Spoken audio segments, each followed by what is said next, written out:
మీను పావురం మరియు కోతి మామ. ఈరోజు మీను పావురం చాలా సంతోషంగా ఉంది. చాలా రోజులు ఎదురు చూసిన తర్వాత ఈ రోజు తన గుడ్ల నుండి పిట్టలు బయటికొచ్చాయి. చుట్టూ ఉన్న అన్ని పక్షులు మరియు జంతువులు వచ్చి మీను పావురాన్ని అభినందించారు మరియు పిల్లలని ముద్దులాడారు. మీను పావురం ఇద్దరికి చింకు మింకు అని పేరు పెట్టింది. ఒకరోజు మీను ఇద్దరితో ఇలా అంటుంది, చింకు మింకు, నేను మీ ఇద్దరి కోసం మీ ఫేవరెట్ యాపిల్ తీసుకురావడానికి వెళ్తున్నా. గూటి నుంచి బయటికి రావడానికి ప్రయత్నించొద్దు, సరేనా? అలాగే మమ్మీ, మేము ఎక్కడికి వెళ్ళము. అది విని మీను పావురం అక్కడి నుంచి వెళ్ళిపోతుంది. కాసేపయ్యాక మోంటూ దృష్టి వాళ్ళ మీద పడింది. అరే చింకు మింకు, ఈ రోజు మీ ఇద్దరే ఉన్నారేంటి? మమ్మీ మా కోసం మా ఫేవరెట్ ఫ్రూట్ యాపిల్ తేవడానికి వెళ్ళింది, అందుకే మా ఇద్దరిని ఒంటరిగా వదిలింది. బహుశా మీను పావురానికి తెలిసినట్లేదు గోల్డీ తిరిగి వచ్చేసిందని. కోతి మామ, ఈ గోల్డీ ఎవరు? గోల్డీ ఒక గద్ద. దానికి మీలాంటి పిల్లల్ని చూస్తే తినడానికి మహా సరదాగా ఉంటుంది. కానీ మీరేం భయపడొద్దు. ఒకవేళ అది కనుక వస్తే ఒక్కసారి నన్ను గట్టిగా పిలవండి, నేను వచ్చేస్తాను. అలా అని మోంటూ కోతి తన చెట్టు మీదకి వెళ్ళిపోయింది. కాసేపయ్యాక గోల్డీ ఆ వైపు వెళ్తూ ఉంటుంది. చింకు మింకు ఒంటరిగా ఉండడం చూసి అది అక్కడికొచ్చింది మరియు తినేయాలి అని వాటిని చూస్తూ ఉంది. అరే వా, ఈ రోజు చాలా మజా వస్తుంది.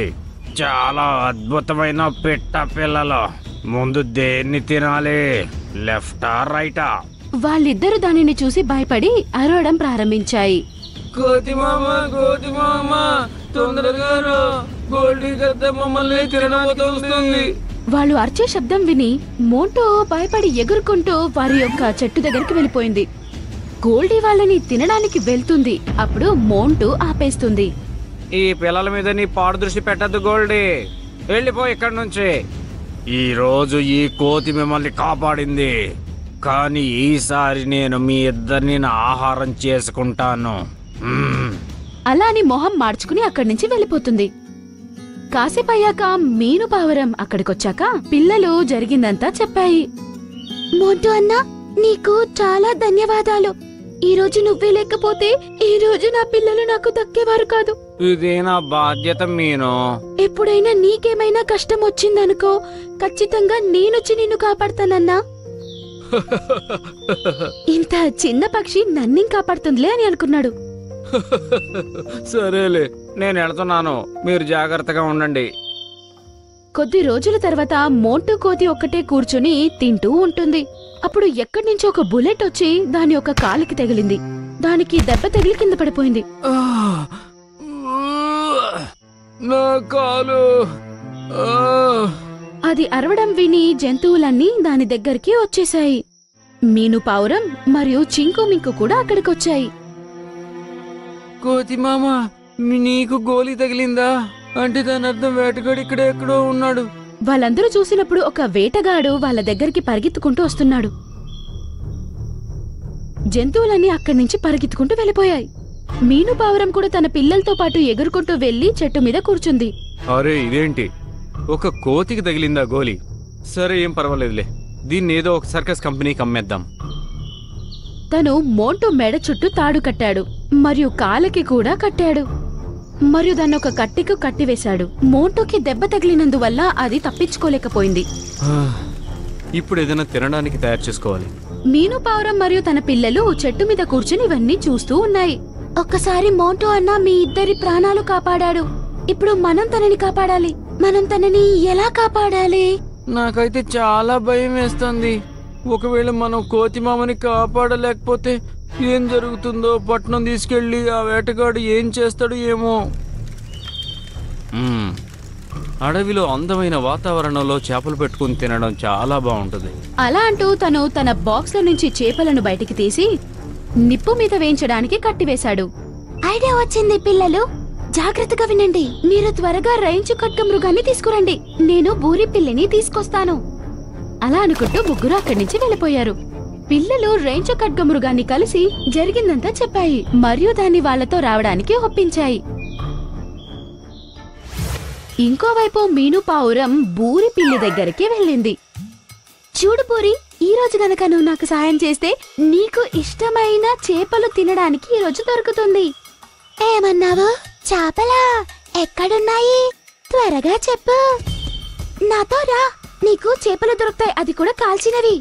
అది విని బూరి పిల్లికి నోరు ఊరిపోయింది మరియు మీనుతో పాటు వెళ్ళిపోయింది. చింకు మింకు వారితో పాటు ఖడ్గమృగాన్ని తీసుకొచ్చాయి. ఇంకోవైపు మీను పిల్లిని తనతో పాటు తీసుకొచ్చింది. తిరిగి అందరూ అదే చోటికి వచ్చారు. యా, నేను నమ్మలేకపోతున్నాను. చేపలు కాలుస్తున్న సువాసన నాకొస్తుంది.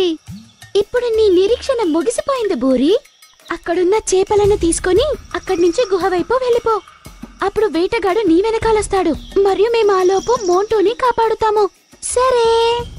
అలా అంటూ ఆ పిల్లి అక్కడి నుంచి పరిగెత్తుకుంటూ వెళ్తుంది. ఒక్కసారి అక్కడ ఎగిరి ఆ చేపలను తీసుకుని నోట్లో పెట్టుకుని అక్కడి నుంచి గుహ వైపు వెళ్ళిపోతుంది. దీనికి ఎంత ధైర్యం! అరే ఆగో! వేటగాడు అరుచుకుంటూ దాని వెనకాలే పరిగెత్తుకుంటూ వెళ్ళాడు. అప్పుడు వేరే జంతువులన్నీ మోంటు దగ్గరకొచ్చాయి. రేంచో ఖడ్గమృగం దాని యొక్క కొమ్ములతో ఆ కట్లను తీసివేయడానికి ప్రయత్నం చేసింది. అది చాలా మందంగా ఉంది, కానీ రేంచో ఖడ్గమృగం దాని బలమంతా ఉపయోగించి లాగింది. కాబట్టి అది కృంగిపోయింది. రేంచో, త్వరగా మోంటుని నీ వెనక కూర్చోపెట్టుకో. రేంచో మోంటుని తన వెనకాల కూర్చోపెట్టుకున్నాడు మరియు త్వరగా అన్ని జంతువులు అక్కడి నుంచి వెళ్ళిపోయాయి. ఇలా వేటగాడు పిల్లి వెనకాలే గుహ దగ్గరికి వెళ్ళాడు. లోపలికి వెళ్లకుండా ఆగిపోయాడు. గుహ లోపల ఏదైనా పెద్ద జంతువు ఉండుండొచ్చు. లోపలికి వెళ్ళడం మంచిది కాదు. అలా ఆలోచిస్తూ తన టెంట్ వైపు నడుచుకుంటూ వచ్చాడు. వా, ఈ రోజు చాలా మజా వస్తుంది. బూరి సంతోషంగా చేపలను తినడం ప్రారంభించింది. నీకు చాలా చాలా ధన్యవాదాలు మీను పావురమా. నీ వల్లనే ఈరోజు నా ప్రాణం నిలబడింది. లేదంటే నేను ఎప్పటికీ నేను కాపాడుకోలేకపోయేవాడిని. నేను నీకు ఫస్టే చెప్పాను కదా మోంటు అన్న, అవసరం వస్తే నేను నీ ప్రాణాలు కాపాడతానని చెప్పాను కదా. దాని తర్వాత జంతువులన్నీ నది దగ్గరికి వెళ్ళాయి మరియు అన్ని కలిసి ఎంజాయ్ చేశాయి. వేటగాడు తన టెంట్ దగ్గరకొచ్చి కోతి లేకపోవడం చూసి తను షాక్ అయ్యాడు. అడవిలో జంతువులన్నీ కలిసి నన్ను పిచ్చివాణ్ణిగా చేసేసాయి.